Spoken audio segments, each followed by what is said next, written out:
Hello everyone, welcome to my channel. CTET 2020 science paper 2 के लिए हम लोग लेकर आए हैं एक एमसीक्यू सीरीज और ये है इसका पार्ट 1, जिसमें कि हम लोग सॉल्व करेंगे साइंस के मोस्ट इंपॉर्टेंट क्वेश्चंस जो पेपर में आ सकते हैं। तो इन क्वेश्चंस को बहुत ही ध्यान से पढ़िएगा और समझिएगा। तो लेट्स स्टार्ट दिस वीडियो। तो हमारा फर्स्ट क्वेश्चन है, least polluting fuel for vehicles is, यानी कि वाहनों के लिए कम से कम प्रदूषण फैलाने वाला ईंधन है। तो ऑप्शन हमारे पास गिवन है पेट्रोल, डीजल, सीएनजी और केरोसिन। तो देखो, जो इन सारे फ्यूल होते हैं इनमें से सबसे ज़्यादा लेस पोल्यूटिंग जो होता है वो होता है हमारा सीएनजी। ऐसा क्यों होता है ये भी जान लो, क्योंकि सीएनजी जो है बहुत आसानी से जल जाता है, that is it Burns easily. और साथ ही में इसको हम लोग जो है क्लीन फ्यूल कहते हैं। क्लीन फ्यूल इसलिए कहते हैं क्योंकि ये जलते समय कोई भी स्मोक नहीं देता है, ठीक है। यानी कि ड्यूरिंग बर्निंग सबसे ज़्यादा लीस्ट पोल्यूटिंग फ्यूल यहाँ पे क्या है, हमारा CNG, that is compressed natural gas. Kharif crops are sown in. तो देखो, खारिफ क्रॉप्स जो होते हैं हमारे, ये जान लो इसके बारे में। जो हमारे खारिफ क्रॉप्स होते हैं ये ज़्यादातर बारिशों के स्टार्ट में जो है उगाए जाते हैं, यानी कि जो हमारा रेनी सीजन होता है या मानसून जिसे कहते हैं, उस समय पे ये खारिफ क्रॉप्स उगाए जाते हैं। तो आपको पता ही होगा जो हमारा रेनी सीजन है वो कब होता है, जून जुलाई के आसपास स्टार्ट होता है, ठीक है, मई जून जुलाई के आसपास।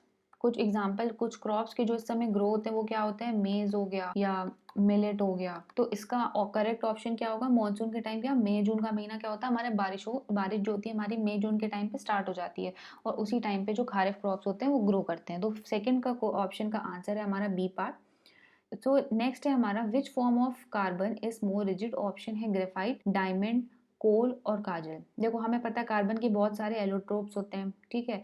तो इसमें हमें बताना है कि इन सारे एलोट्रोप्स में से ऐसा कौन सा फॉर्म है जो सबसे ज्यादा रिजिड है, कठोर है। जो हमारा ग्रेफाइट होता है, ग्रेफाइट आपको पता होगा जो पेंसिल होती है उसकी टिप में ग्रेफाइट लगता है, और जो ग्रेफाइट होता है वो बहुत ही सॉफ्ट होता है। उसी की जगह जो डायमंड होता है, डायमंड हमारा सबसे ज़्यादा हार्डेस्ट सब्सटेंस है, नेचुरल हार्डेस्ट सब्सटेंस अगर आपसे कोई पूछे तो वो भी क्या होता है, डायमंड होता है। यानी कि बहुत ज़्यादा हार्ड होता है डायमंड, इसको तोड़ना मुश्किल होता है। कोल नहीं होता, काजल भी नहीं होता।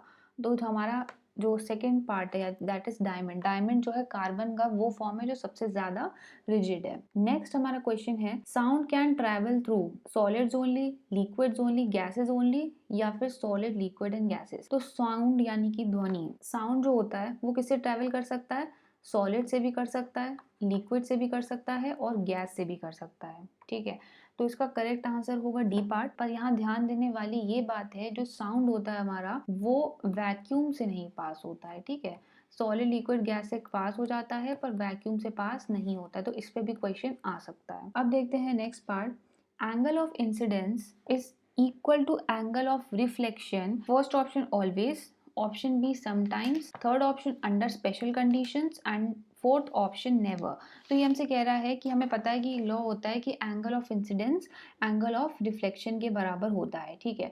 तो ये हमसे पूछ रहा है ऐसा हमेशा होता है, कभी कभी होता है, या कुछ कंडीशन पे होता है, या कभी नहीं होता। ये हमारा कोई सरफेस है तो क्या होता है, हमारा लॉ होता है कि एंगल ऑफ इंसिडेंस यानी आई, और ये एंगल ऑफ रिफ्लेक्शन ये आई और आर बराबर होता है।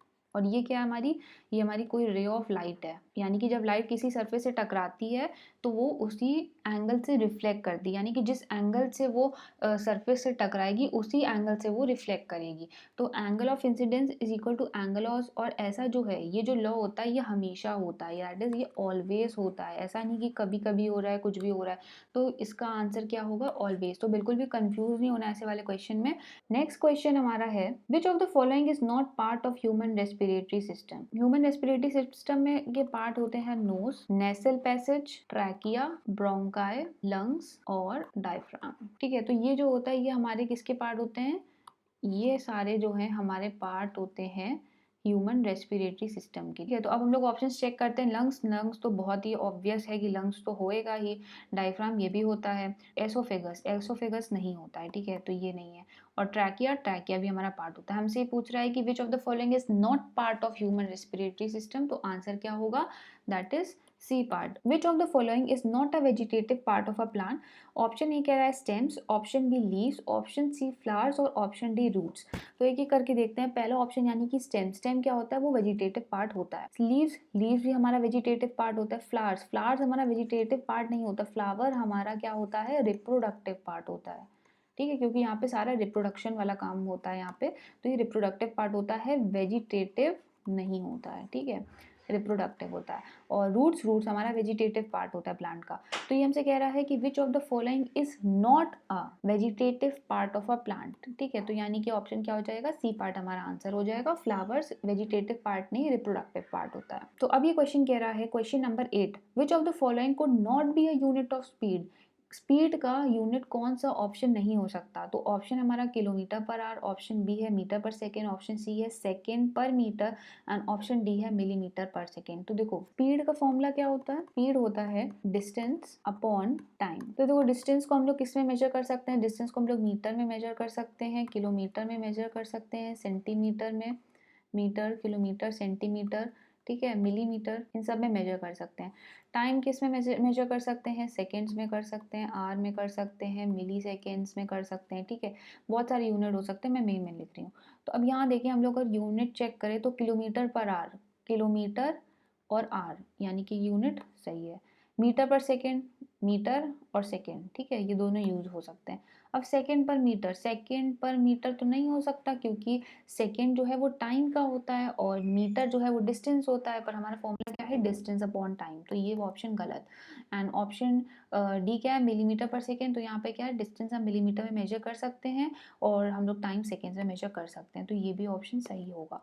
तो हमसे पूछ रहा है could not be a unit of speed, तो सेकेंड्स पर मीटर जो है वो स्पीड का यूनिट नहीं हो सकता, तो आंसर क्या है, C part. Now next question, which of the following is a physical change. तो देखो फिजिकल चेंज क्या होता है, सबसे पहले ये जान लो, फिजिकल चेंज वो होता है जिसमें कोई भी नया सब्सटेंस नहीं बनता, no new substance is form, यानी कि कुछ भी नया नहीं बनता, ना कोई बॉन्ड बनता है ना कोई सब्सटेंस बनता है। और ये जो ज्यादातर फिजिकल प्रोसेस हो वो क्या होते हैं, रिवर्सिबल होते हैं, जिसका मतलब कि वो वापस अपनी पुरानी स्टेट में बदले जा सकते हैं।